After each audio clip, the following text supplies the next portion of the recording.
one time, go grab your guns. I'll tell you one time, this ain't philosophy. What?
Hello, and welcome to the War Room. I'm your host, Sean Pwnery. And this is day 289. We're more than 3/4 of a year into this, folks. And what's really strange, well, before I even start, what's really strange is Tony York is actually in the chat. So he does remember where his friends are, despite the fact that he's not doing the New Watch podcast lately, which I haven't asked why, but I'm sure there's an explanation. Probably work-related for his co-host, Jimmy. Anyway, before I get into the theme of today's show, which you probably already saw, I'm just going to get this out of the way now because I'm pretty sure my cohort, my co-host, my co-assholes are going to bring this up. My truck broke down today. I've had it for 9 weeks. That's all I've got. It has let me down. It has happened once before, and I was able to sort of duct tape and pantyhose it back together, half drunk at the bar, and still get home. And that fix lasted 2 weeks, and now it's doing it again, and that fix doesn't work anymore. So it's going to the dealer Monday, because my shop's closed all weekend, and the gate's shut, because I used the forklift and towed my truck to the back of the shop, so it's safe. Because if they didn't break into a $100,000 Dodge Ram TRX for the last 2 years, they're probably not going to mess with a Ram Lone Star diesel. So, it's safe. But I'm not as upset as you might think, because I sort of went into this knowing that Chrysler products have electrical gremlins, and I took preemptive action. I bought a warranty that covers that truck bumper to bumper, stem to stern. All I got to do is pay a $100 deductible, and life is good. So that's all fine. Tomorrow I have to hop in the T-Bird and drive over to the Dodge dealership, hand them the keys, tell them what the hell's going on, and say, you can't come pick it up until Monday because my shop is closed until Monday, but please come by with the tow truck and come take this piece of shit off my hands, and don't call me until it's ready, because nothing else will do. And I hate to say that because I really like my truck. It is the American version of an Alfa Romeo. And if any of you have ever owned, driven, or worked on an Alfa Romeo, you'll know exactly what I'm talking about. When they work and nothing is wrong, they are wonderful things to drive. And my truck is the same thing. When there's no check engine light, when the electronic throttle isn't pissed off, when the map sensor's not caked with soot because of stupid EGR systems that were crammed onto this engine that kill these engines prematurely, it runs great. Like, I jokingly tell my co-host all the time, I have to put it in four-wheel drive every time it rains because it'll break the back tires loose at every red light if I don't when it's wet outside. So it's a good rig. It's just finicky, like a woman, which is why I named her Maggie. Long story. Anyway, today's theme is the madness of war. Well, actually, you know what? Before I get into that, I want to bring up something that I don't talk about very often: sports. And it's not necessarily the Brittany Griner story, but I will tell you about that very ever so briefly. Now, the sports story I want to talk to you about today actually has to do with World Cup. You know, real football. Because in the United States, we have this thing called the NFL. That's not football. I'll fight you on that. I will die on that hill. And what's really funny is I thought soccer was lame when I was growing up. It took somebody to teach me how to watch the game when I was 19 years old, and I've been a fan ever since. If I explain it to you the way it was explained to me, maybe I can consider or convince some of you to give it a shot. Imagine this. It's a field the size of a football field. Our football, the NFL football field. Maybe even slightly bigger, actually. I think it's wider. It's 90 minutes of trying to get away with murder. Because even though there's a lot of flopping in it, when people genuinely get hurt in soccer, it's legitly painful to watch. Because you see it in the slow motion, and then you realize what they just showed you in slow motion happened in half a second. Full speed. Like, no holds barred. So it's pretty nasty. And a lot of these guys, especially if you watch today's two matches, Jesus Christ, it got into a fist fight. Listen, aside from Team USA, my favorite team is the Netherlands. And unfortunately, they got knocked out today. Tony, thank you for coming by and thank you for the explanation. And I look forward to seeing you after New Year's. But you can still come in, for the lobby throughout the week, fucker. Your friends are here. Anyway. Yeah, today's matches were epic. I literally watched history being made twice, and I saw 3 of the best goals for replays in the history of FIFA soccer for the last 30 years.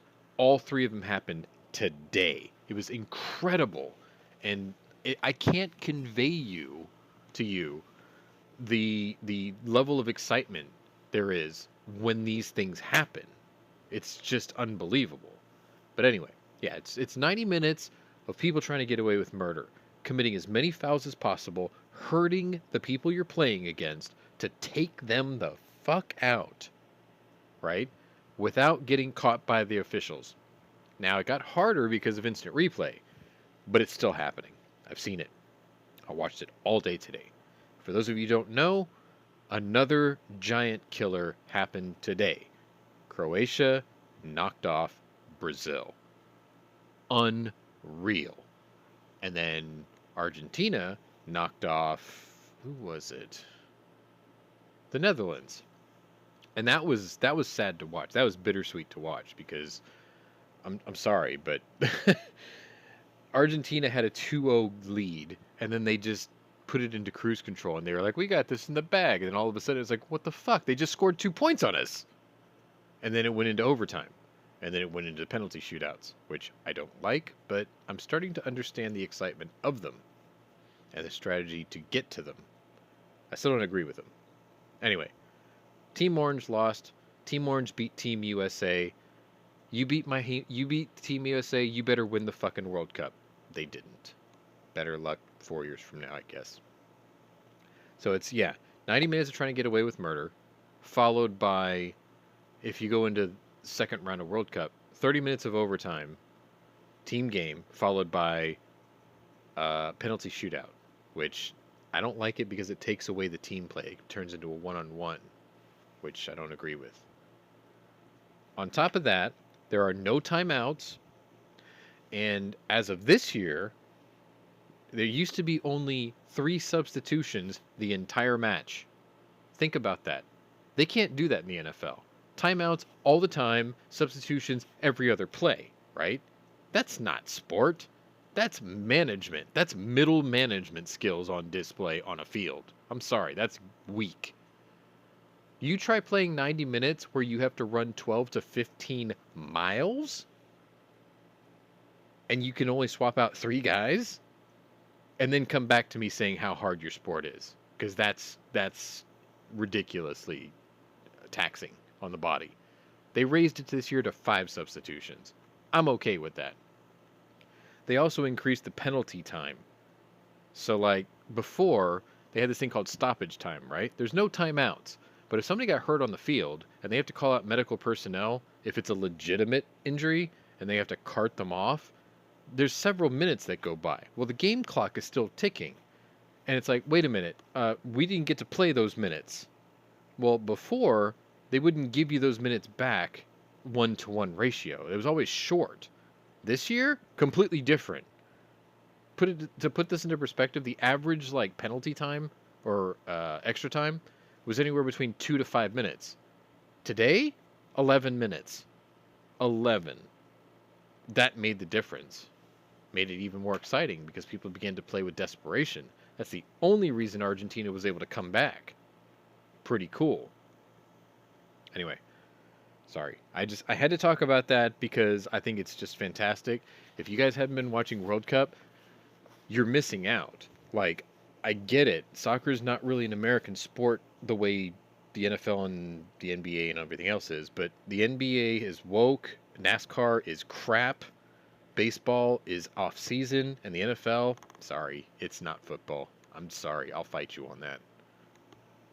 Anyway, I'll talk about the Brittany Griner thing very, very briefly. Okay? I think that she got arrested on bullshit charges. I'll just say that now. Bogus bullshit charges, okay? Cannabis oil. That's not a drug, okay? There's not even THC in that shit. But Russia found a way. See, I'm going to tie this to the war room here. Russia found a way to hold an American hostage to negotiate for one of the most dangerous arms dealer responsible for the deaths of tens of thousands of people. Okay? That's a big deal. This prisoner exchange is the worst politically and racially motivated bullshit in American history. Because what you have done is you have traded one of the most dangerous people on earth for somebody who makes a living playing a child's game. And you left a Marine veteran behind. I'm not okay with that. I'm not even trying to paint this as a completely racially motivated thing. But you have to look at this very black and white, okay? The presidential election that put Joe Biden into office was literally the party of, quote, racial harmony and injustice and minority rights, trying to tell the American voter, vote for our old white guy because it's not their old white guy. And that somehow worked. But this time, it was, let's get the female black athlete back to America that has been in jail for less time than an old white guy that's a Marine veteran who's been in jail for longer. Okay? That's what it boils down to, and that ain't right. I'm not okay with that. This is something that Kamala Harris clearly cooked up, because this is what the DNC does. Think about the timing of this. They got destroyed in the House of Representatives in the midterms. They have just lost their balance of power today with Kyrsten Sinema's defection. They needed a moral victory. This is their moral victory. The timing of this stinks. There's no two ways about that. Here's the other thing. If you are Second Amendment minded, okay, there's two things going on here. This negotiation has just shown the world how weak we are. Because now they understand that they can kidnap anybody from America and hold them ransom for anything they want, and this pathetically weak White House will fold like a cheap suit. Because if it forwards their political agenda and it gives them a moral victory, they will kill their own children to get it. Because they have sacrificed America's security for the last 3 years for it. I'm in a really ranty mood tonight. I apologize. But if you're 2A minded, for instance, because a lot of you guys that are watching, you're from gun channels and you're gun people, right? Let me bring up something very obvious to you. The man who negotiated this deal, the President of the United States, a staunch anti-gun person. Let me be nice about this. I'm not going to make names. I'm not going to be petty. Just traded the world's most dangerous arms dealer away for an athlete and left behind a veteran who swore an oath to uphold and protect the Constitution of the United States of America. Okay? Took an athlete who turned her back on America, who wouldn't even stand for the national anthem for social justice protest. Okay? Left the veteran behind. Anti-gunner. Released world's biggest arms dealer, the Lord of War of Russia. If this motherfucker or anybody in his shitty administration ever utters a word about gun control in this country ever again while they're in office, you remind them of this fucking day. Remind them of the hypocrisy of what they have done today. Because let's do body counts on every weapon that guy sold. Gun control would have never stopped him. The fuck does he think gun control is going to do for the rest of the country? I mean, let's talk about, instead of punishing us for protecting ourselves, why aren't we punishing criminals worse? Why aren't we making the punishments for criminals so severe and so horrific that a criminal would be like, I ain't fucking doing that in that country. Do you see what they do to people they catch? That's what we should be doing. Instead of like tearing down the First Amendment and the Second Amendment, why don't we start pushing to get rid of the Eighth Amendment? Because that's the one that's actually in the way here. That's the one that protects criminals. Why don't we get rid of that? Then maybe criminals will think twice. I ain't going into that house. That guy's going to fill me the fuck in. Just saying. Alright, rant over. 20-minute intro. I'm terribly sorry if you survived all of that.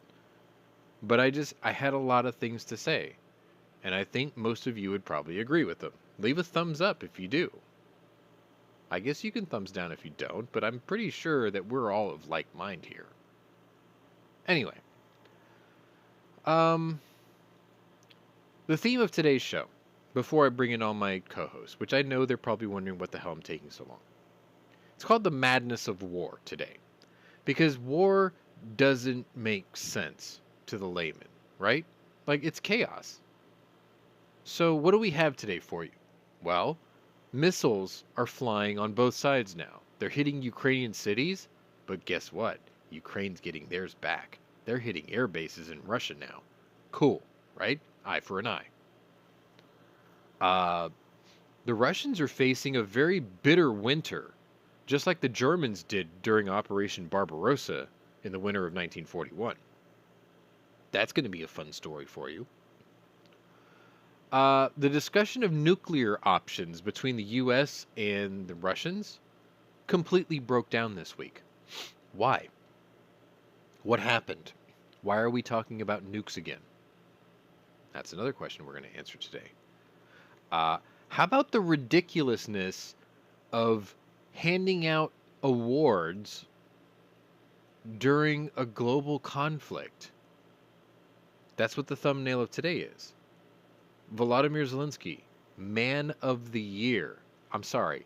You can say Person of the Year if you want to be politically correct. Fine. Whatever. He's a man of the year, right?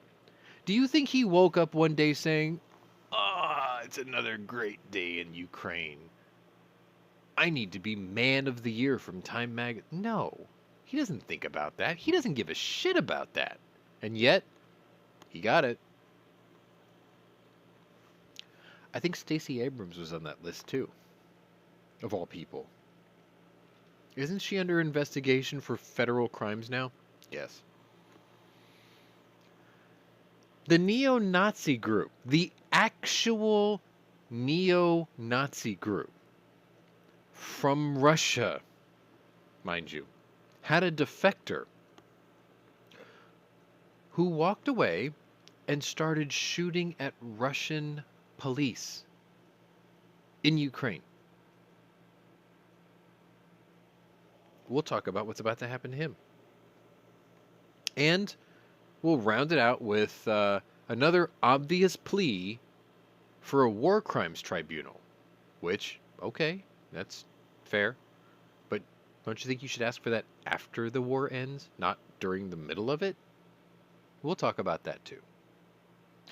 All right, so anyway, I would like to also inform you, I don't have very many stories for you today. I think it's less than 10. So we will get you in and out of here pretty quick because a lot of us like to play World of Warships and they have a really good Christmas campaign going on. If any of you in the audience want to play with us, let me know. I will send you an invite code. I will hook you up with free shit so you get a head start and you can come play with us because that's what we're doing.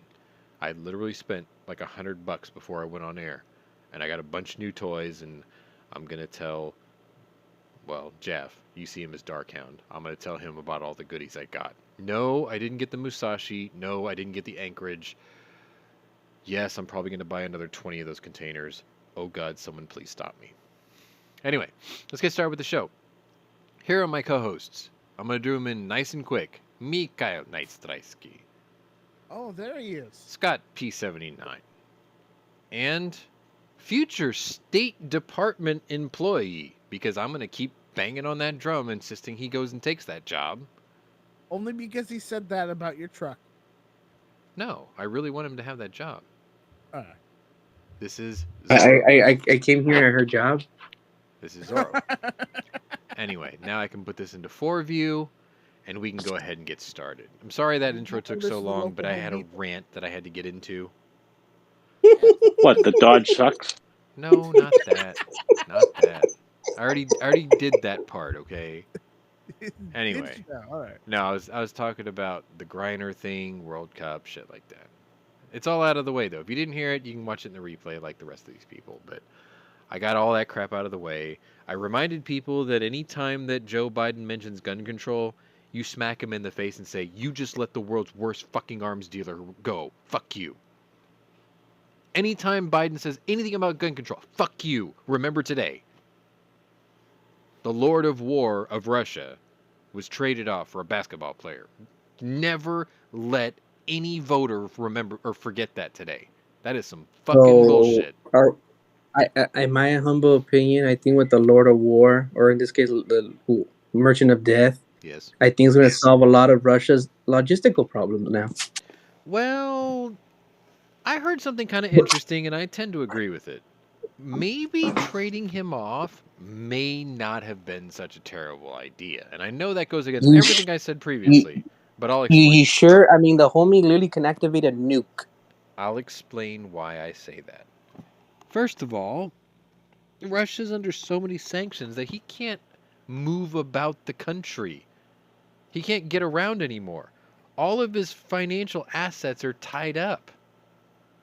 So he's sort of negated in a way. But I'm not saying he's not capable of doing something. I wholeheartedly think that we should have never let that guy go. I have a rant about this. Can I go on it? Go right ahead. Okay. So we have a lot of sanctions on Russia, right? Correct. And we pretty much were crippling him to smithereens, right? Supposedly. What makes us believe? Huh? Allegedly, yes. Go on. Okay. Oh no, I know. I'm going. This is all allegedly. I'm just saying. Sure. What makes us believe that after crippling his economy and him supposedly causing the end of by crippling sanctions, the end of Ukraine's war. Yes. Why do we all, well, not all of us, but some people assume by doing that will end this whole kind of conflict or cause him to be like reconsider his problems. But if we cripple him, he cannot financially, the country cannot financially recover from this. So if there is ever an antagonization between America towards Russia or some European country, Yes. wouldn't you say that he has nothing to lose and that's a lot worse than, because now we just put him off the table and I think I well, know where you're going with this, and the answer to that is maybe. Because here's the thing: most of these sanctions, most of these restrictions, what they're trying to do is they're trying to choke off his ability to afford war, right? And like, as soon as he breaks and pay us saying off his debt. right, but as soon as he like just breaks and he's like, I can't afford to do this anymore. The war is over, right? Then we can lift Mm-hmm. the sanctions off of his people, off of his whole country.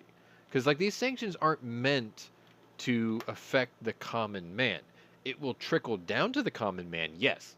But the majority of these sanctions are very targeted towards specific individuals or specific bank accounts or entities or things like that. You can't ship these kinds of things out of the country, or we can't sell any of these types of things to Russia, stuff like that, right? So like No, yeah, they can still I send guess my grain and bread and whatever. They just can't send no, steel and copper and gunpowder, things like that. well, no, I understand. They just like I was reading one of a primary source. I was reading about an ex CIA. I think he's CIA or FBI. I can't remember. Okay. He's an ex agent, Huh. and he was saying that his job was to investigate how to cripple a country, Sure. and he's saying that Russia, out of the simulations they were doing, came out to the possibility that sanctioning him to oblivion will probably lead to nuclear war. Possibly because you And corner the rat. yeah, exactly. And so he's saying, and then obviously, in articles always say, so well, why do you say that? Is it because you give him nothing to have? You give him nothing to lose either. Yeah. So he's like, and you don't think he's just, okay. So it comes back to who will he first attack? And this guy's saying, well, America, of course. So okay, where? Washington D.C. But he doesn't have one nuclear missile that just goes to one place. It'll go into the atmosphere and then split. Okay, So so okay, you're but we talking got about that. We had an episode about this. Um, it was called the broken arrow moment, right? Fuck yeah. them if So they yeah, can't take a joke, push the button. no, yeah. So like he was going in on it, saying that okay, if this happens, is most likely to happen. He said, okay, so how do we stop it? Do we have anything to stop it? He's like, no, we have no weapon in our arsenal to stop it. We can stop it before it goes to the atmosphere. That we do have, but once it gets up there, we got nothing. Right. Okay. So Yeah, we do. this plays into the theory of mutual assured destruction, right? We worry Well, about yeah, we what can't what this stop guys was theirs, saying. but they can't stop ours either. And because neither side can stop either side, both sides go, well, there's no point in destroying the entire world because we can't get along. There it comes down to that, right? It's like Australia's Well, like, what the fuck? We had nothing to do with this. Why did you destroy the whole world? They understand that. Even Putin is on record, even up to this week, saying, "Look, I haven't lost my mind. Okay, the nuclear deterrent is a deterrent. We're not threatening to blow apart the entire world with nukes. We're just saying that if you attack us, we will retaliate in kind." That's what he's saying. So like he's yeah, been on the record saying, "I'm not going to just go popping off a bunch of ICBMs." Because that's what a madman does. He has goals and he's trying to reach those goals. We're trying to stymie him and make him come to the table saying, "Look, this is a fool's errand. The world is against you. It's not just the United States, it's not just NATO, it's just not the West. The whole world. The only ally you have is China and North Korea and Iran, and nobody likes any of them either. So like why do you want to be in the club of haterade?" and they're in talks with Saudi Arabia now. Well, yes, but they're one of our financial allies too. So it's kind of like, do they play the middleman like Turkey and start demanding bakshish? because they Well, will. They no. will. So just making a synopsis of the article, it went down to what does this all mean and why are we going into saying, oh, why are we helping Ukraine? He says, well, we're technically not helping them, but we are helping them. But there's one good thing that we're doing, and we're preparing for an inevitable war. Well, I'm like, why? Looking at the article, he's like, well, because we're literally sending all our outdated equipment to them using logistical methods to cross all this stuff to Ukraine in case of an attack. So we know we're pretty much just testing ground Yeah, of this how is we're all going to one move our gigantic equipment. beta test. Like we Yeah, all know yeah. So this. yeah, this guy was going. Yeah, so this guy was going into it, and it was just kind of interesting because the homie's like, I think FBI or CIA or some agent. He's like, my job was to figure out which country he's gonna nuke us. Well, yeah, like okay, so And you've heard me mention the name Rebecca Koffler a lot in this show, a lot, yeah, and she's going to yeah. come up again today. She does these things too. Like she has a psychology and sociology degree. She's familiar with the region because she's from it. She postulates these things in public too. So these are all things that people do. There's agencies that do it. There are individuals that do it. Your source is talking about Oh, this. She talks about these things too. They so the guy have to is play these called odds. Andrew Bustament. He was a Bustamante. CIA. Yeah, so he was a CIA spy agent, whatever, and his goal was to figure out how to topple governments and what Sure. governments are literally based on not on psychology, but based on their demeanor and everything. Based like Putin, he used Putin as an example, saying That the is war between psychology. Ukraine and this, That is huh? psychology. He's trying to figure out how to undermine a nation based off of the psychology and sociology of that region or of that Well, no, leader that or was of the that interesting part. nation. That's what I thought too. But in his article, he says I cannot put this on a psychological level.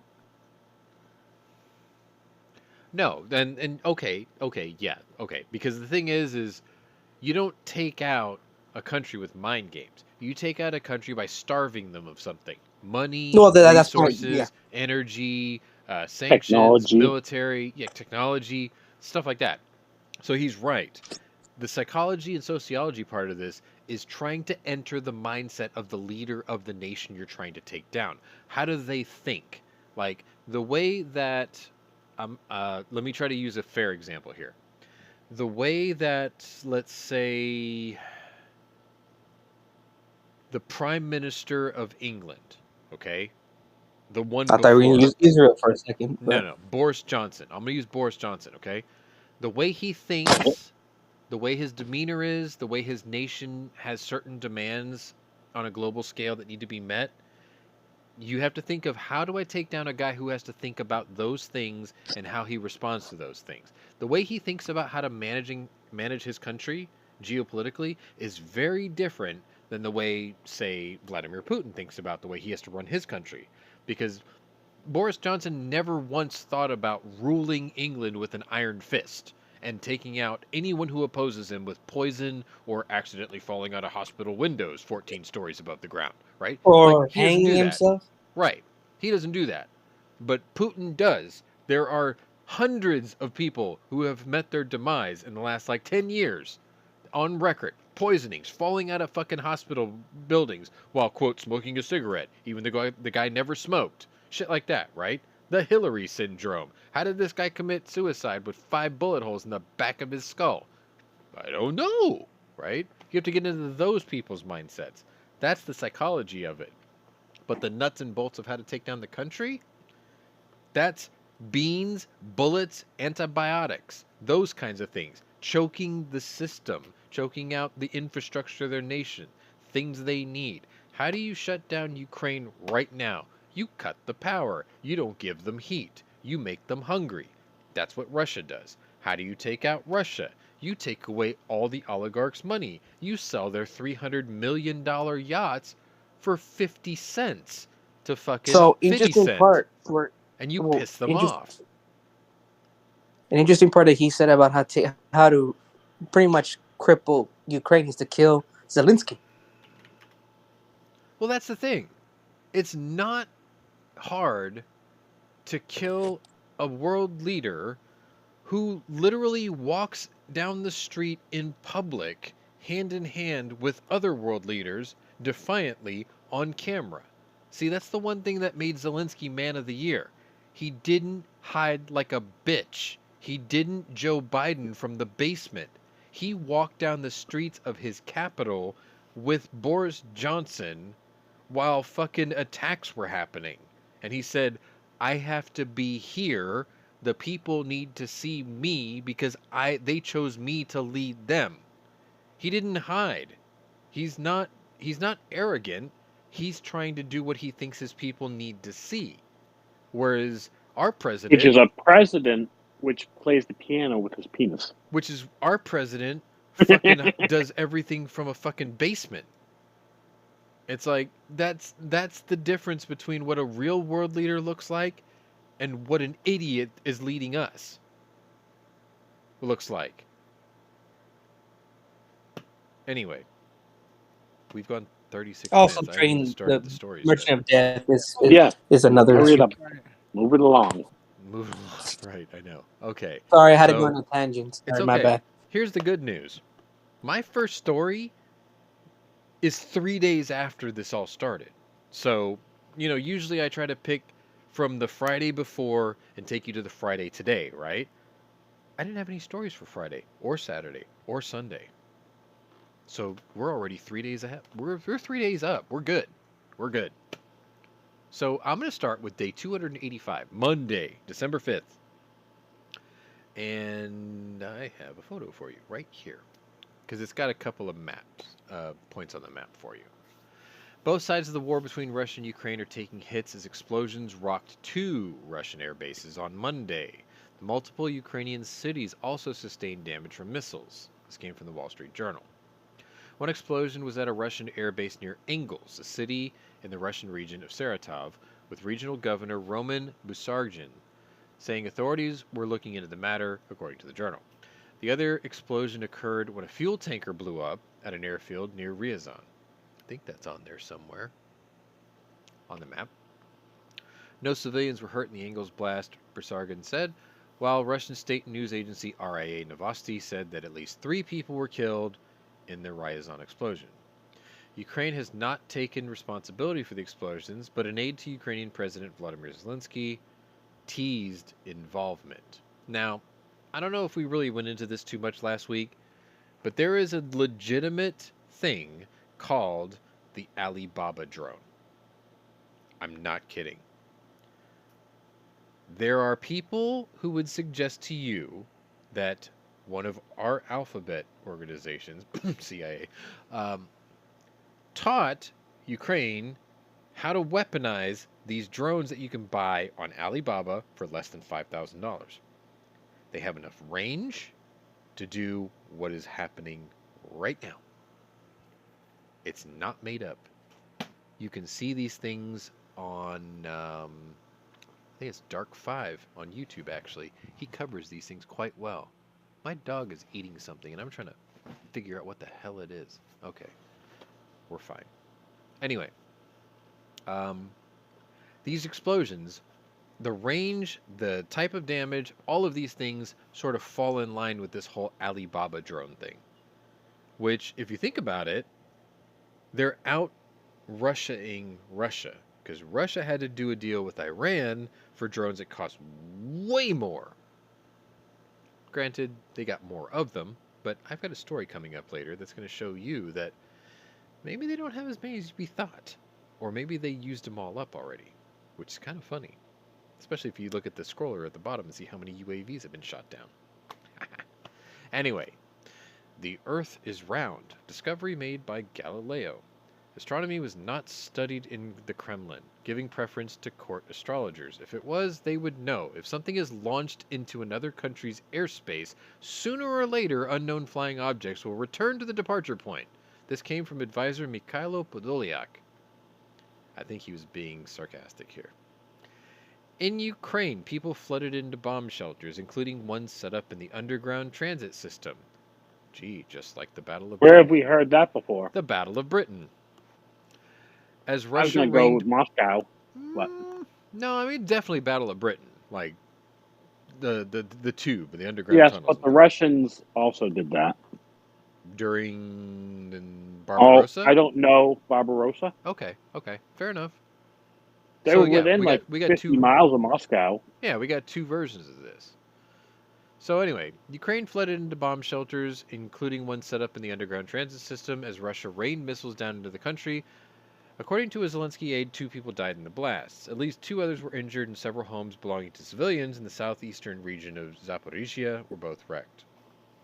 They did say wrecked, which I thought was kind of funny. In addition to those strikes, blasts were heard in Ukraine's capital city of Kyiv, and the governor of the southern Mykolaiv region said that he also visually saw cruise missiles passing overhead.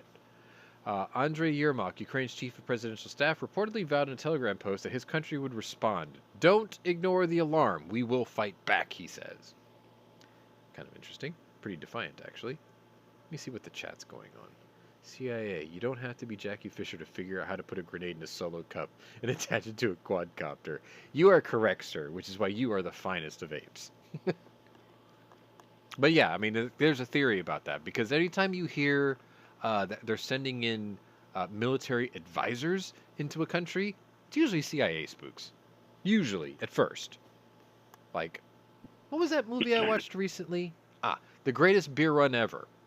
If you have not watched that movie yet, go do yourself a favor and watch it. It is one of the finest Vietnam War movies you will ever see. I am not kidding. Even my dad cried watching that, and he served the entire fucking war from 62 to the end. And he still cried watching that. He was like, that was a great movie. Promise, you're going to love it. Anyway, moving on. I'm Chilly Willy the Penguin. Yep, that's what the story's called. So anyway, Russian soldiers are facing a new enemy during the country's continued invasion of Ukraine, with reports surfacing that inadequate gear and clothing have led some troops to die from hypothermia. Some of you who watch my playthroughs on YouTube for video games know that I play the long dark. Hypothermia is serious business. This is what happens when you have a fashion designer, such as Valentin Yudashkin, develop the Russian military uniform, says Rebecca Koffler. She's the DIA intelligence officer. She sort of like does her homework on the region. Psychology, the sociology, all of it. She found out that a fucking clothing designer's doing the Russian military uniforms. Of course it's not going to be good enough for the winter. Koffler's comments come after reports surfaced Sunday indicating that Russian forces have had trouble combating cooling temperatures with gear and clothing ill-suited for winter combat. For the Russian troops, there is now quite significant evidence of ill-equipped, particularly recruits, getting, even in the training camps, dying of hypothermia. Let's see.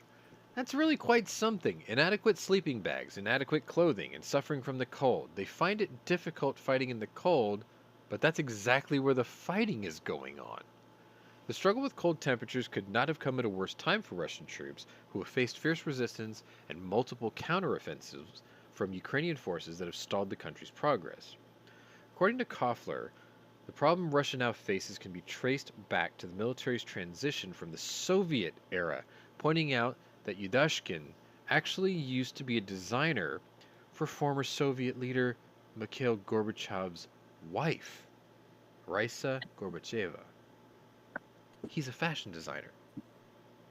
Russian soldiers are dying from hypothermia in winter is nothing new, Koffler says. Unlike the Soviet army uniforms that were designed for severe Russian winters, modern Russian military uniforms are not optimized for that.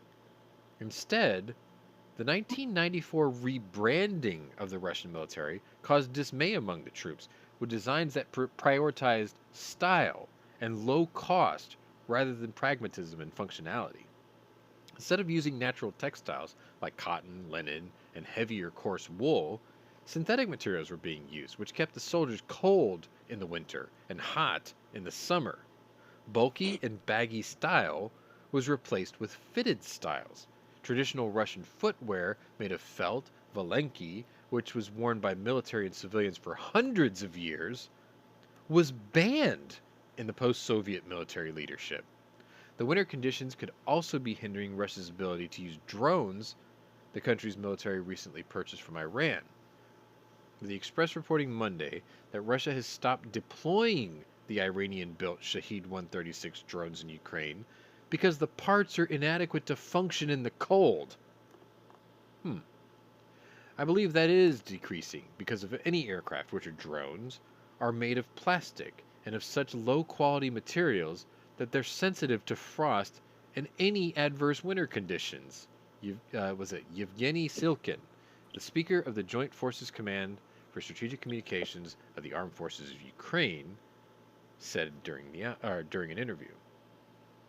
Silkin said that the drones, which have been used near population centers and caused heavy casualties in recent months, have not been detected for almost a solid month. However, Koffler was skeptical of the notion that the drones would not work in winter, arguing that they're made almost exclusively with Western parts and should be designed to function regardless of weather conditions. Even if these drones are not optimized for freezing temperatures, they could still cause injury and death when targeting populated areas, which is what the Russians are trying to do. Russian warfighting strategy emphasizes psychological pressure on civilians in order to have them place pressure on leadership to stop the suffering inflicted on them by Russian forces. She's not wrong there. Keeps the hot stuff hot and the cold stuff cold. Correct. Anyway, let's move on. Unless you guys have anything to add. Nope? Good. Okay, yeah. Never let a fashion designer design your military equipment. I mean, there's only one instance of where that works, okay? Fendi designs the clothes for the Italian Carabinieri. But when's the last time the Carabinieri went to war? Think about that. No, you're forgetting one. Hugo Boss. Who did he design? Uniforms for the Germans. When? Late 30s? Right, but we're talking about now. I'm talking about now, okay? Fendi designs the handbags and uniforms for the Carabinieri today. Yeah, those are cops. Right. But that's not military. He designs uniforms, and yet Italians they're not going to war. They can look like fashion models. Whatever. Anyway, it doesn't matter.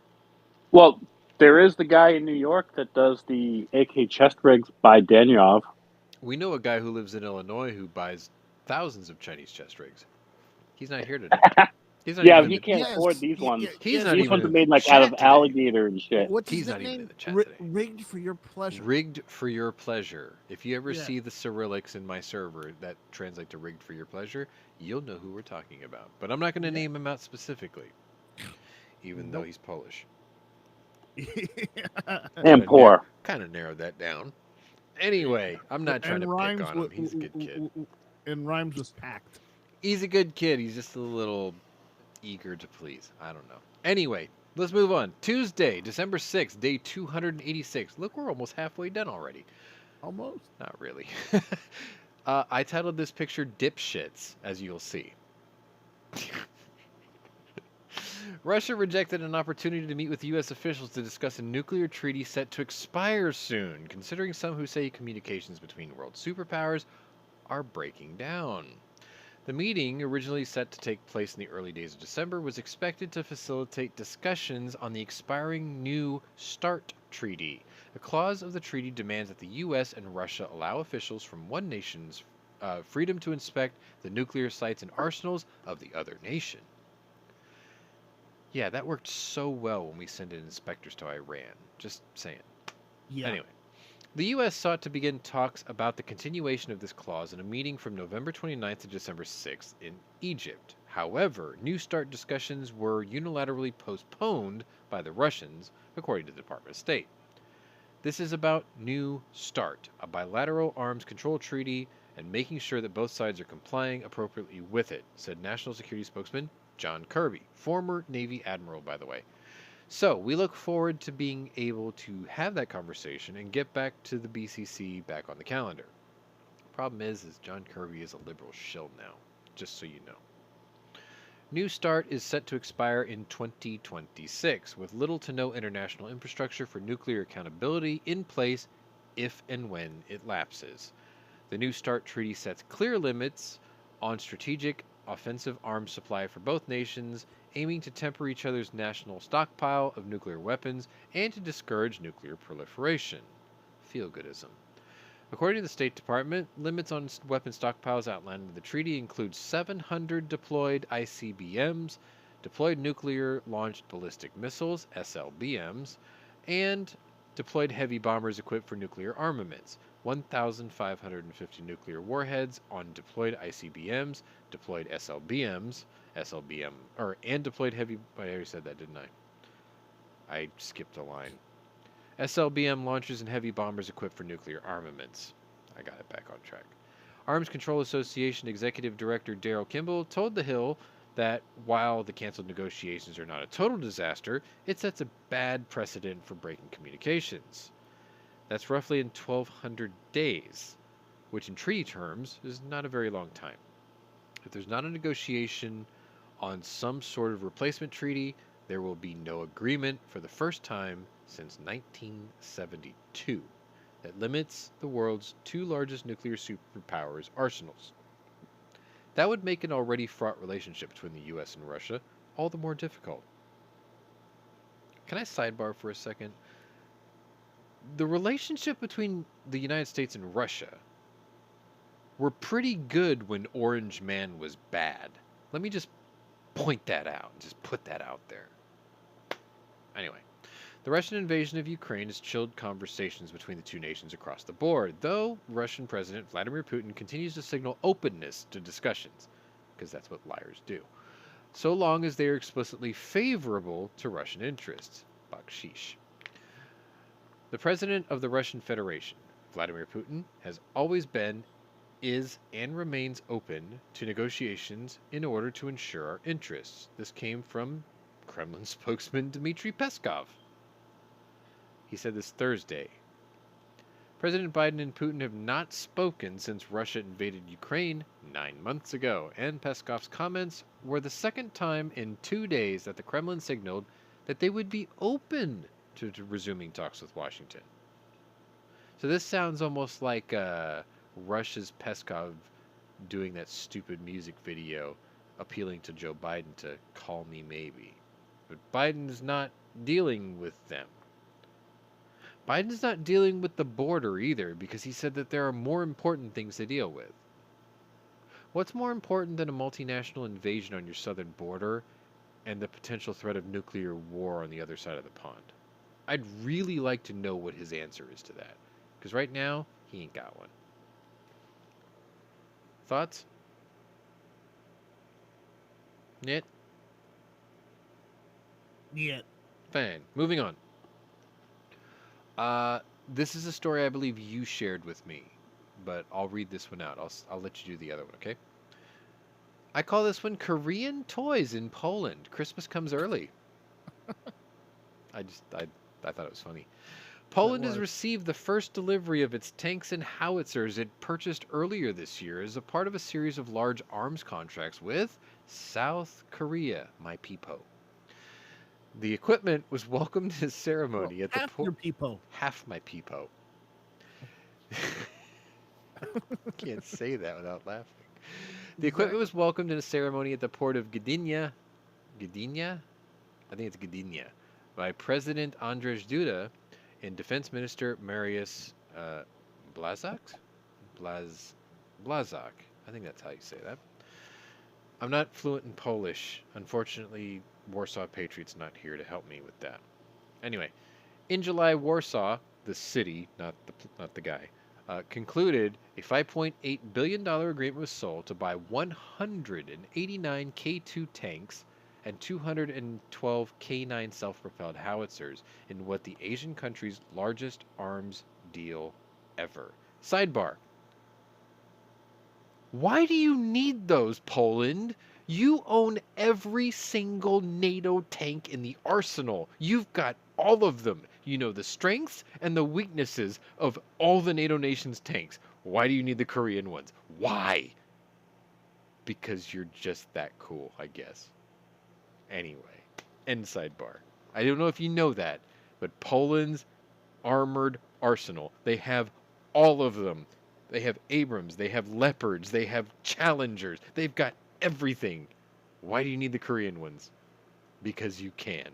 I salute you. Anyway, where did I leave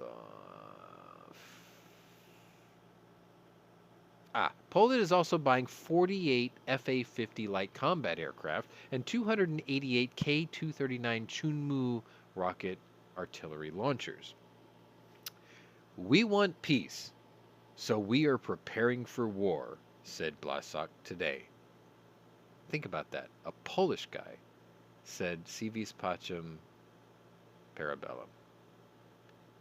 He said that as he welcomed the first 10 tanks and 24 howitzers to arrive. We are strengthening by equipping the army with modern state-of-the-art weapons. This gives the Polish army the tools to effectively deter any aggression. I'd agree. After Russia's invasion of Ukraine in February, Poland increased its defense budget to 3% of its GDP, one of the highest levels in NATO, and has embarked on an arms procurement spree, which has included ordering equipment from the U.S. as well as South Korea. We know you have to figure the fact that they haven't really invested a lot in their military since the fall of them. 3% of your GDP is one of the highest in NATO. Yeah. Just so you know. Yeah, but there's a specific level they're supposed to maintain Exactly.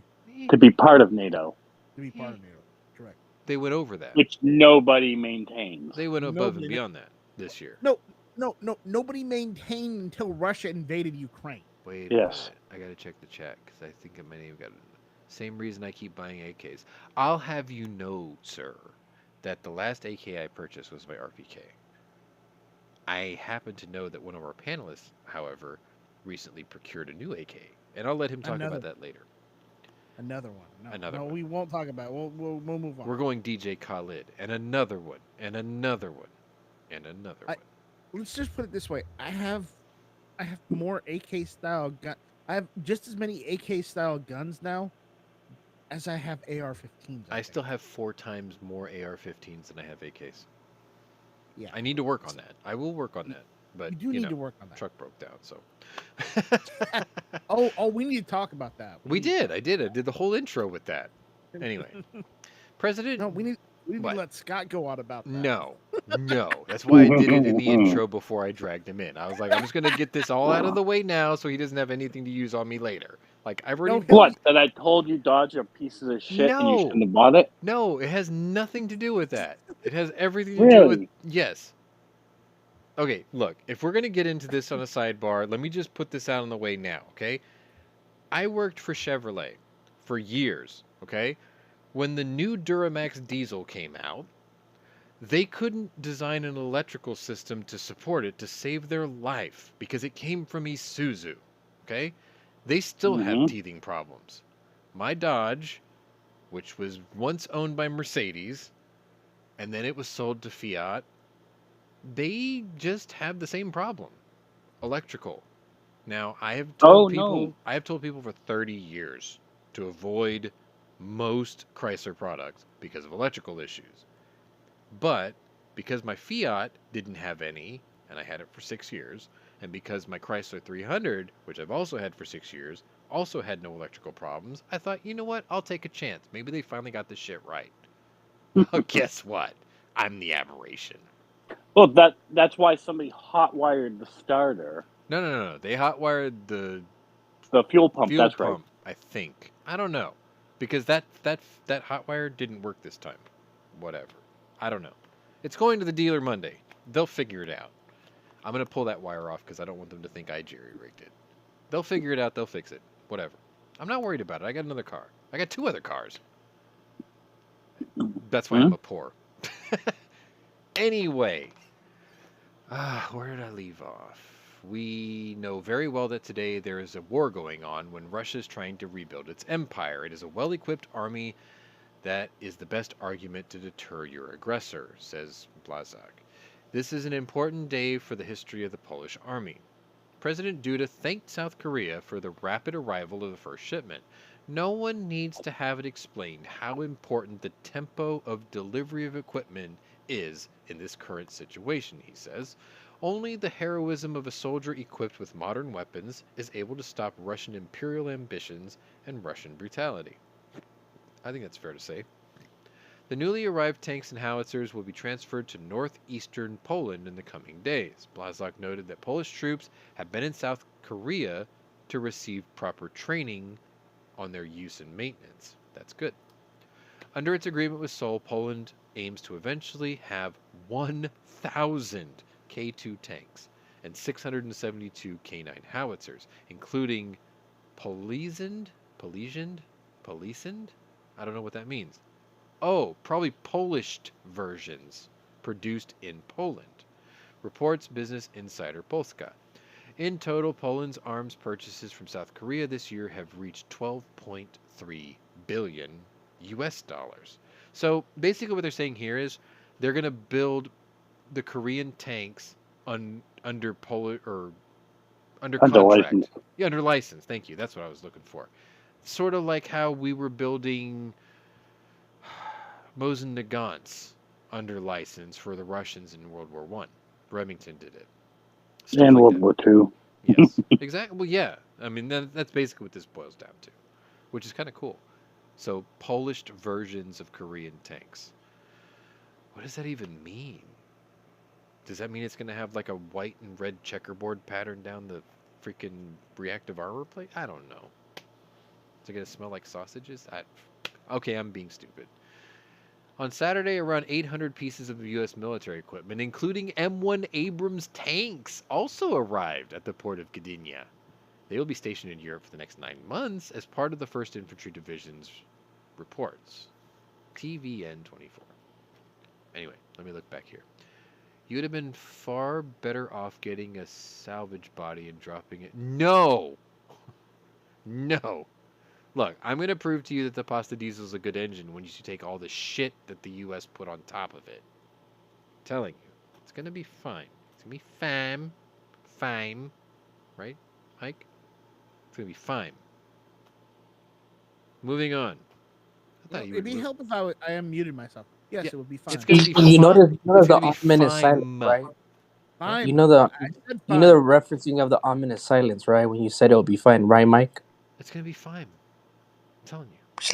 I'm just saying. No. It's calm before the storm. You buddy. can't say fine is the best unless you've tried other things. I have Yeah. tried other things. I've had Jeeps, I've had Chevrolets, I've had Fords. See, Night Strike got what I was making No, the joke about. I get it. I get it. I get it. The ALG doesn't make a diesel-powered 4x4, though. No, they don't. But if they did, I'd probably try it. Anyway. I know some of you in the audience don't get any of these jokes, but we do, because we talk about this shit every day. You are all welcome to join our lobby, by the way. Anyway, moving on. We're going to go into Wednesday, December 7th.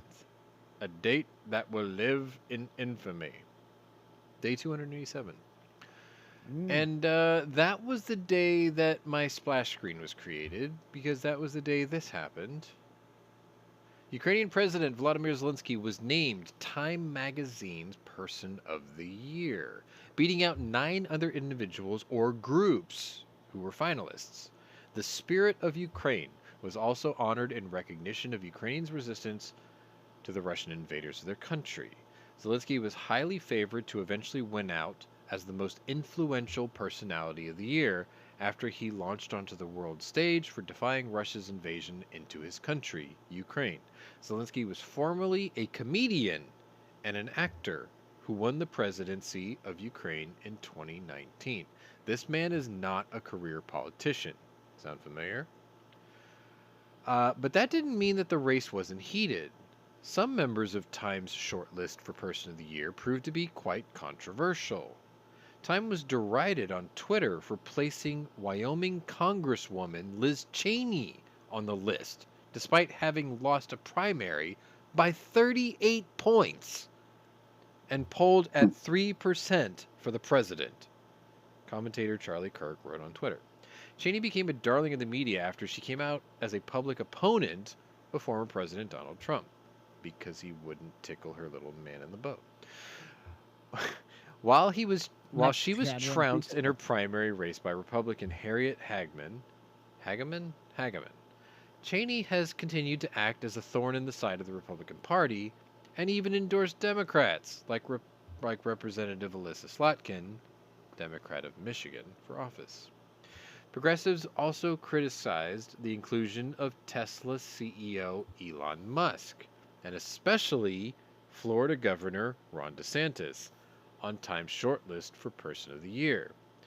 Morning Joe co-host Mika Brzezinski grilled Time executive editor Ben Goldberger on Monday for making DeSantis a finalist. Brzezinski ran through the contenders. Volodymyr Zelensky makes sense. Mackenzie Scott, Protesters in Iran makes sense. Ron DeSantis makes no sense to me. Well, because you're not a sensible person. Goldberger defended his choice, arguing that DeSantis won re-election in a landslide in Florida and flipped Miami-Dade County from blue to red. Fair enough, right? Anyway, yeah, there's your Time Magazine Person of the Year. Do any of you in this panel disagree with that? Like, can you think of anybody who would have made a better choice this year? No. Honestly, I can't either. And I tried really hard. What I find really funny, though, if you worked at Fox News today, if you were Tucker Carlson, you would probably be hiding and avoiding Greg Gutfeld.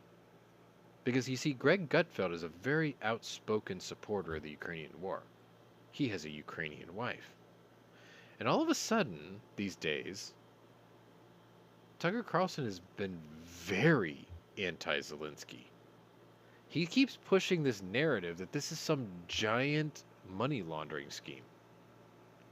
And it's like, listen, I agree with a lot of what Tucker Carlson has done in the news lately. I liked the fact that he even went out to Hickok 45's place and interviewed him and is a pro 2A guy. Like, I'm okay with all of that. But everybody eventually gets something wrong, and I truly believe he's getting this wrong.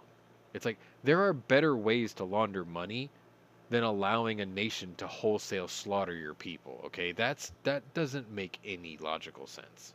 I'm sorry. Like, this is the one time I have to completely disagree with him. He raises fair arguments, but they're very, very weak. And it's like, there are better ways to do this. I think he deserved it. I think Zelensky deserves this. The only other person who could have made that list for me, maybe, had he retaken the prime minister position, would have been Boris Johnson. Maybe. Bibi Netanyahu, I couldn't give it to him. Like, he was a shoo-in, you know? They begged him to come back. So they were like, look, we fucked up. That guy's an idiot. Please come back. And he was like, fine. That's not man of the year quality. That's just, he's trying to save a country from political stupidity. That's all that was. Boris Johnson, on the other hand, he walked away. He's like, fuck you people. If Pwnery ever becomes president of the United States, first person he's going to call, Boris Johnson. I'm going to be like, your country needs you. And he's like, no, they didn't. They kicked me out. And I'm like, no, the other country you came from. Come be my Secretary of State. I would do that. Boris Johnson, U.S. Secretary of State. Think about it. A guy with unkempt hair playing the bumbling idiot, beating every other world leader at mental chess. There could be no better choice. At least in my estimation. I'm sure there are, but for now, he can do it. For me. You don't have to agree with it. I understand if you don't. Moving on, we're going to get into Dead Man Walking. You want to talk about being a complete moron? You're going to love this. Here is said moron. A man, allegedly recruited by Russia's Wagner Group, you know, the actual neo-Nazis, to fight in Ukraine while incarcerated. So he's Dirty Dozen level, right? Has been arrested after deserting his post and then killing Russian police officers. The Kremlin-linked infamous mercenary group began turning to Russia's penal system. That's corrective, not prehensile. Earlier this year to bolster its ranks in Ukraine, Western defense officials confirmed back in September. Oh, wait, I gotta see this. When have logic and politics ever intersected? Fair argument, well made. Anyway. Those incarcerated were offered a release from prison in exchange for their service on the front lines as Russia looked to add men to its fighting force to counter its heavy losses, aka Dirty Dozen. According to Russian news outlets on Wednesday, 38-year-old Pavel Nikolin was detained on suspicion of shooting a police officer Tuesday in the Russian city. Oh my God, I've never read this one before. Russian city of Novoshatinsk, located less than 15 miles from the border with Ukraine's Luhansk region. Novoshatinsk. Okay. Russian telegram channel Baza, which regularly posts information relating to Russia's government or military dealings, reported that Nikolin was serving time for charges relating to robbery at a correctional facility near the city of Ufa in eastern Russia. The Wagner recruit allegedly changed his mind about fighting in Ukraine and deserted his post on November 24th. The circumstances around the attack when Nikolin fired upon police officers with a Kalashnikov assault rifle, a Soviet-era weapon dubbed an AK-47, remain unclear.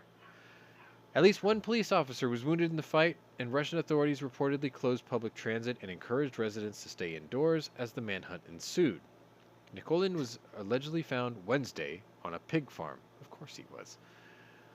Where he resisted arrest before footage on Baza showed him being escorted by Russian officials.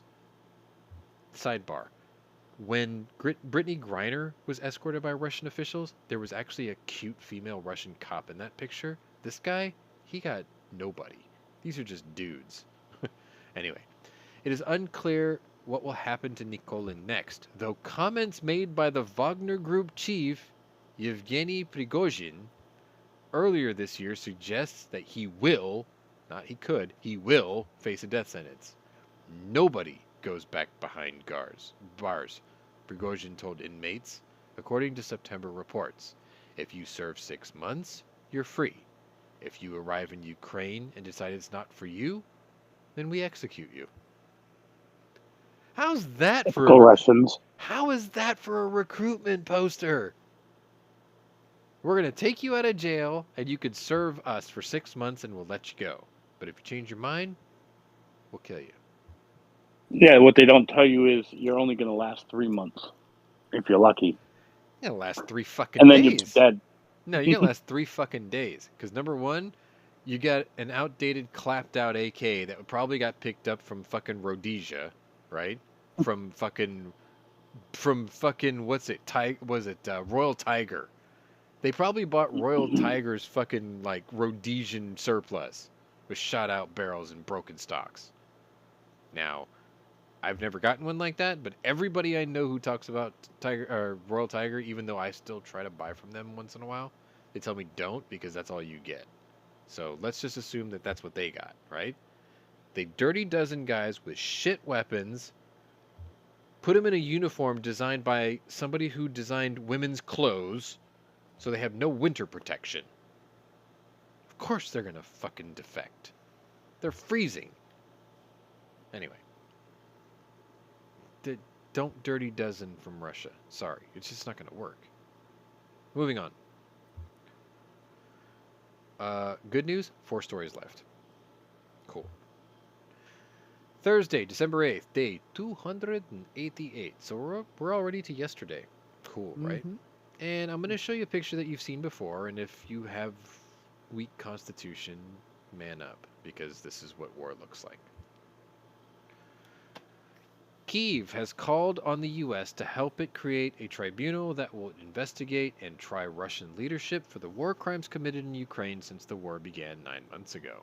Peace is impossible without justice, and justice is impossible without judiciary. Yeah, come tell that to our Supreme Court. Anyway, that came from the head of Ukraine's presidential office, Andriy Yermak. He said this in a Wednesday message directed at the White House. To start a criminal and unprovoked war is to open the door to thousands of crimes of various levels committed during hostilities and in the occupied territory. In a discussion held by the U.S. Institute of Peace and the Atlantic Council, Ukrainian President Zelensky's right-hand man argued it is not enough to investigate and try war crimes committed on the individual level. Yermak said that Russian leadership have headed the hell of aggression by ordering the war in Ukraine to begin with and should therefore be responsible for the atrocities committed.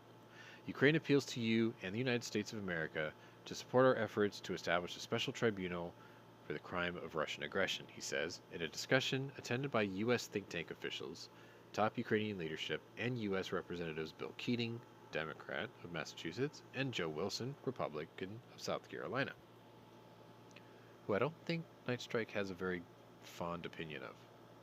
No. Sources could not immediately reach the State Department for comment on the U.S.'s position when it comes to holding the Kremlin directly responsible for crimes committed by its troops. Basically, John Kirby was like, I ain't touching that yet.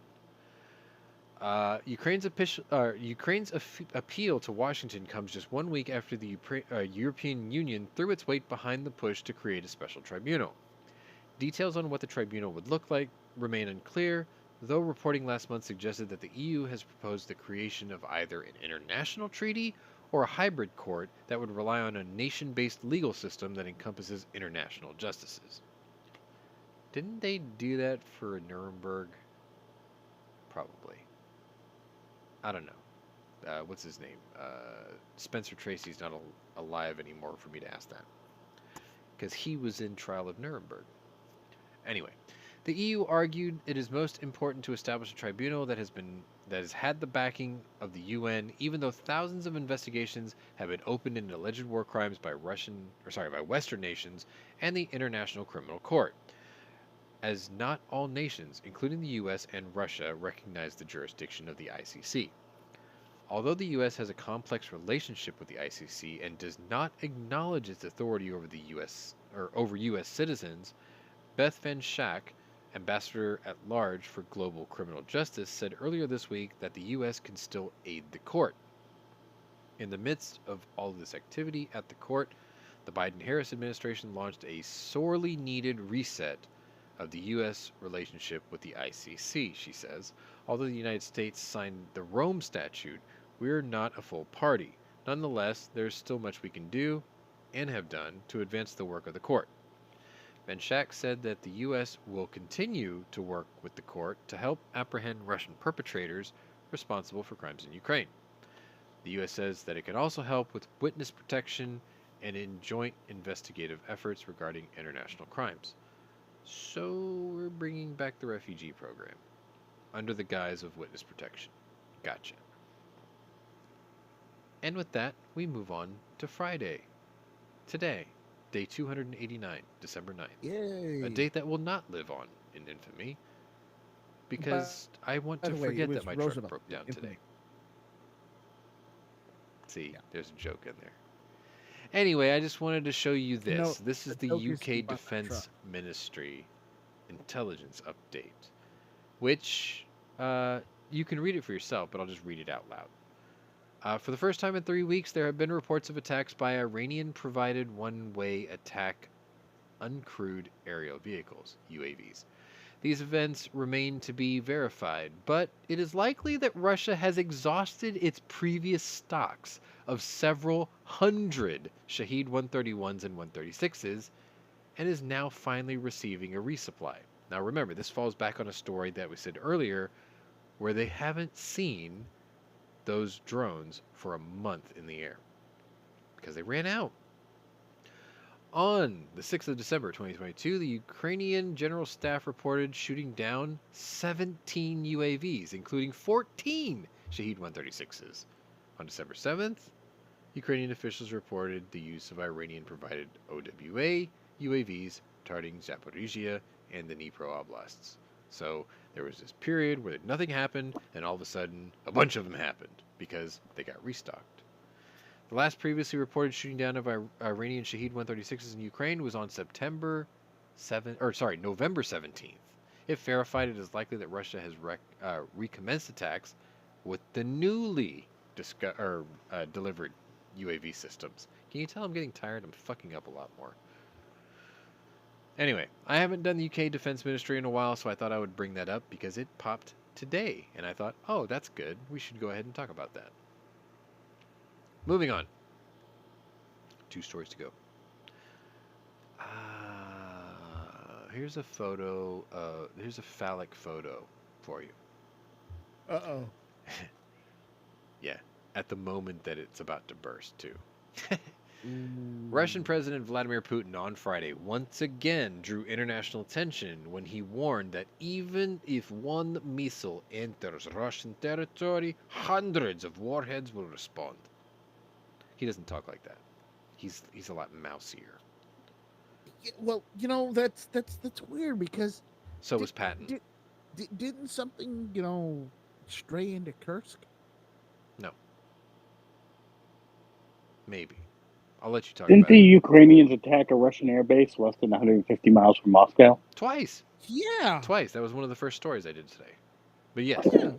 Anyway, I assure you, after the early warning system receives the signal of a missile attack, I should have did this in the accent, but he doesn't sound You like that. should've. Hundreds of our missiles will be in the air, Putin said, from a summit in Kyrgyzstan. Kyrgyzstan, whatever. Kyrgyzstan. There's too many Y's in that. It's almost like it was named by a Welshman.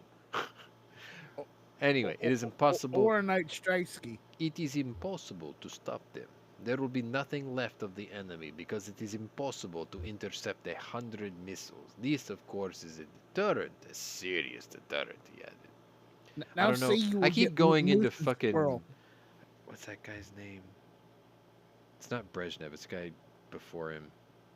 Bob Hoskins played him. Khrushchev. Khrushchev. Yeah, I keep going into Khrushchev's voice. I'm sorry. Anyway. It's fine. It's fine. It's fine. still Russian. It's fine.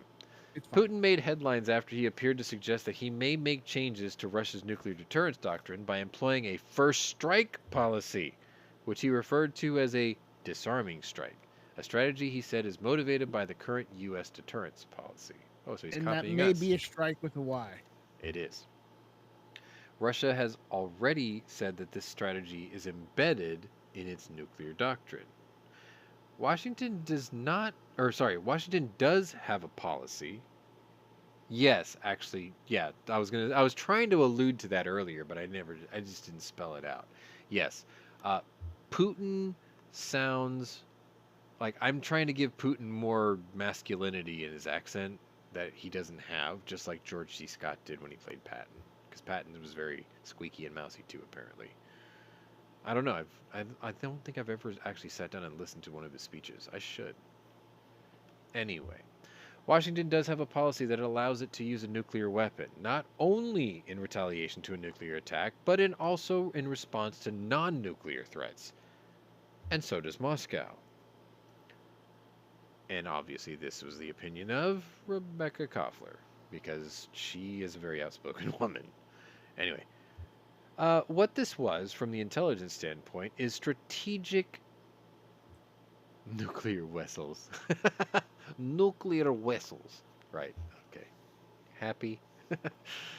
What this was, from the intelligence standpoint, is strategic messaging, she says, adding that Putin's comments signaled that Russia may use nuclear weapons in Ukraine if the U.S. and NATO continue to provide weapons to Ukraine, especially those that Ukraine can use to strike deep into Russia proper. Yes, Rebecca Koffler, woman, says that Ukraine can strike and thrust deep into Russia proper. Girl's thirsty. Anyway. She's war thirsty. Putin's comments come just days after 3 separate drone strikes hit bases hundreds of miles within Russia's borders, an attack that Moscow blamed squarely on Ukraine. Based on the existing Russian doctrine, Russia can respond with nuclear strikes because Engels Air Base is the home to nuclear-capable bombers that are considered strategic assets worthy of defending with nukes. Kyiv has not accepted responsibility for the strikes, but the attacks outside of Ukraine's borders, where a brutal war has raged on for more than 9 months, put top defense officials on alert this week. It is a terrible war in Ukraine. It is also a war that could become a full-fledged war that spreads into a major war between NATO and Russia, says Swedish underwear model Jens Stoltenberg. Sorry, NATO Secretary General Jens Stoltenberg. There is no doubt that a full-fledged war is a possibility, he added, noting that NATO was doing everything possible to prevent this. Yes, what have you done to prevent this? You have denied Ukraine access to your boys' club since 2014, and you continue to do so. Yeah, and you keep downplaying it too. Yeah. If that's a patent speech, I will definitely check it out after the show. Thank you. Because I'd like to hear it, yes. Anyway, let's see. Secretary of Defense Lloyd Austin on Friday accused Putin of engaging in deeply irresponsible nuclear saber rattling and said that the U.S. stands ready to negotiate new arms control agreements with partners operating in good faith. Word salad. Anyway, Koffler warned that the rhetoric alone from the top nuclear powers could escalate the war in Ukraine. You don't say. There's no question that Russia and the U.S. are climbing an escalatory ladder in Ukraine, which may end up in Putin's use of nuclear weapons. Neither side wants to end up in a direct conflict, but they are climbing this ladder unintentionally due to the misunderstanding of each other's posture. Both sides are betting that the other one will blink first. Yeah, this is playing chicken. And to borrow a quote from The Hunt for Red October, that's the thing about playing chicken, is knowing when to flinch. That's what that is. Anyway, my final story for you. I know that Mike's got one. I think Scott's got one too. But my final story for you includes this, which you may not be familiar with. And I think that's the correct picture. The Biden administration will send an additional $275 million in military aid to Ukraine to address critical security and defense needs in its war with Russia. The Defense Department announced the latest package today. It includes 80,000 rounds of ammunition for howitzers and an undisclosed amount of ammunition for the HIMARS system. It also includes systems to counter drones and air defenses, along with more Humvees, generators, and other combat equipment. To meet Ukraine's evolving battlefield requirements, the U.S. will continue to work with its allies and partners to provide Ukraine with key capabilities. Word salad from the Department of Defense. The aid came a month after the Biden administration announced a $400 million package. The U.S. has committed nearly $20 billion in weapons to Ukraine since Russia invaded the country back in February. The aid will be provided through Presidential Drawdown Authority, which allows the Pentagon to take weapons from its own stocks and quickly ship them over to Ukraine.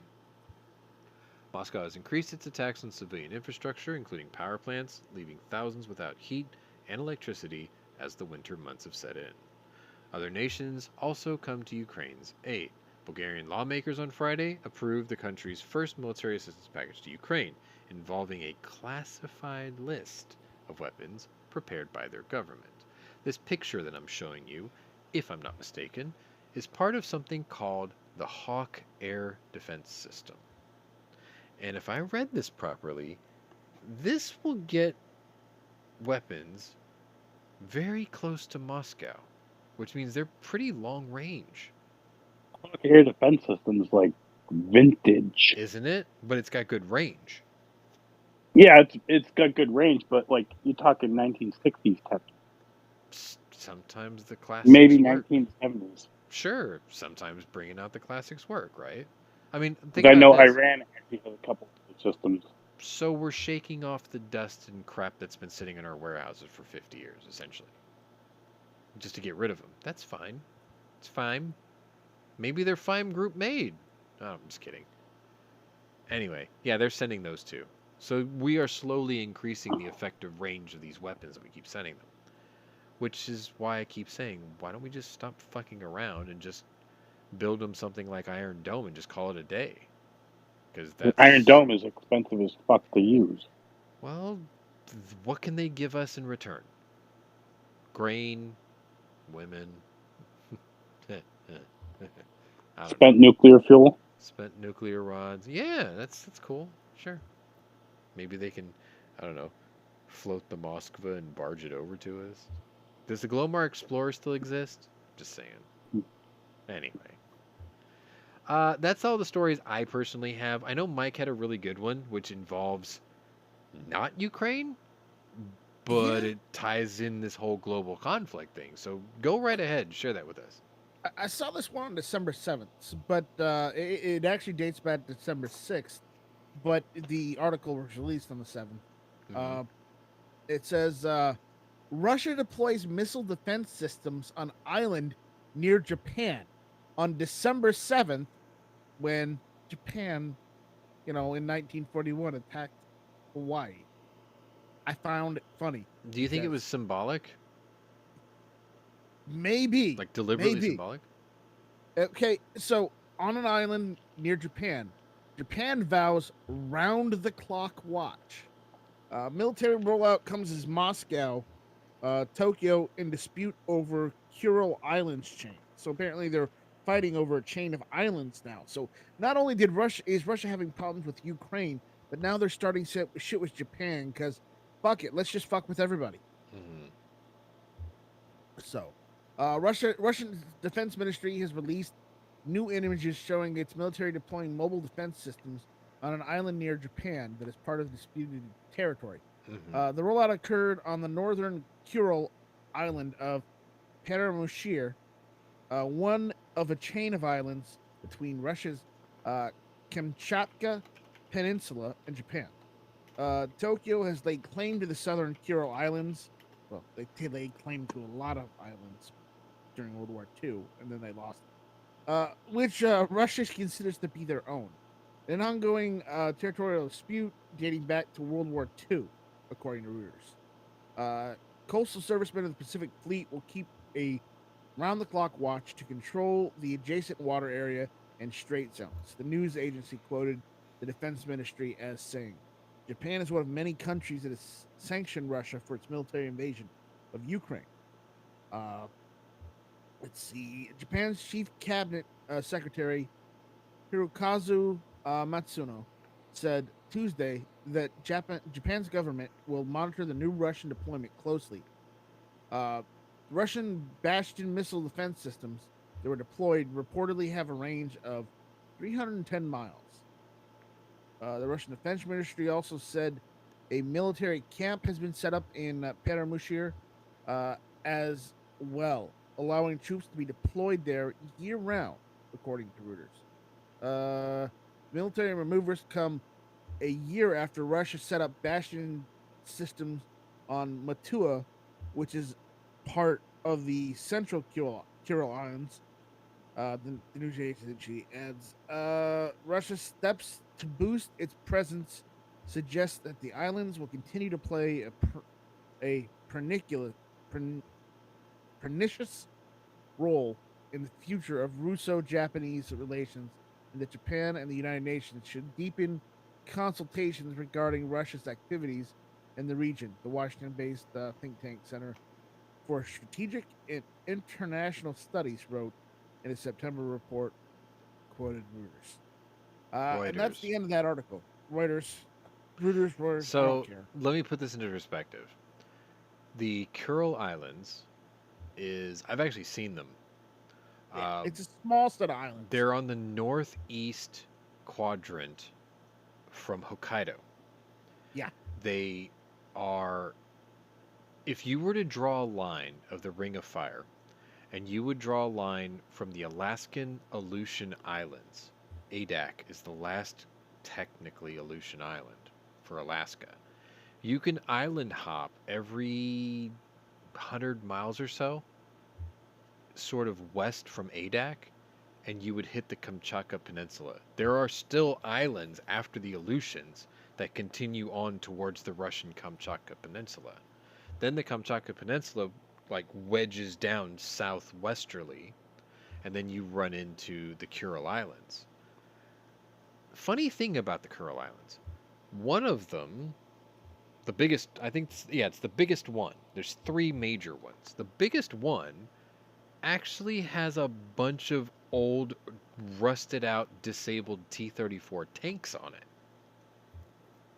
Like, Russians have been there as recently as World War II. So, this is another one of those great island disputes that you have, where the Russians think that they own everything that are tied to the Ring of Fire because they have the biggest chunk of it at the Kamchatka Peninsula. But then all of a sudden you've got, oh, I don't know, China claiming Taiwan. It's like, it's never-ending island disputes. They're Well, fighting over China's scraps. claiming ownership of like 80% of the China Sea. Yeah, but I mean, at the end of the day, it's like it's getting down to the point where they're going to start fighting for little scrap islands. Like, for instance, there's a couple of islands outside of Okinawa, right? So there's like Miyakojima, and there's Ishigaki, and there's Yonaguni, and there's Takatomi, and I think there's one more called like Tarama, right? There's like 5 little islands. You can stand on Takatomi and you would be closer to Taiwan than you would be to Okinawa.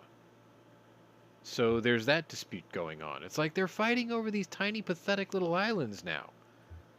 I forget which island.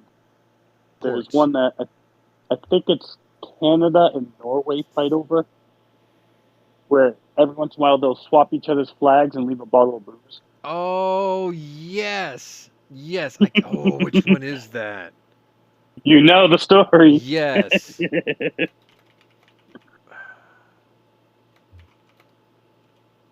It's somewhere up in the fucking Arctic Circle. It's called the Whiskey War. Strangely enough, and it's a fight with Denmark, actually. I knew it was one of those Scandinavian countries. Yeah, and it's a little island. I want to say it's off of Greenland, because, fun fact, Greenland is a Denmark province, and it has a population of the entire island of Greenland. This huge landmass, right? It's like barely over 20,000 people live on it.